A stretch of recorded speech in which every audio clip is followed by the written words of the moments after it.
Welcome. In this tutorial, I'm gonna show you or teach you how to favorite a game on Roblox using your computer. So if you want to know how I did it, just keep on watching. So first of all, you want to open your browser and search for roblox.com. And now, just go ahead and log in your account. And if you don't have one, go ahead and create one by clicking the sign up button. So once you've done that, just go ahead and search for the game that you want to add on your favorite list. For example, there's one parkour. So just go ahead and click on the game.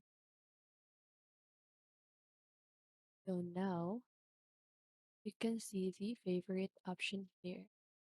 It is the star icon. So just go ahead and click on that.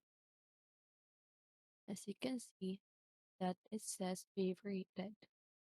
So that is how you do it.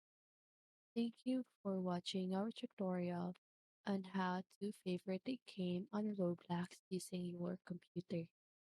So I hope this video helped you, and if it did, make sure to like, subscribe, and hit the bell notification so you won't miss a video. See you on the next one, and have a great day.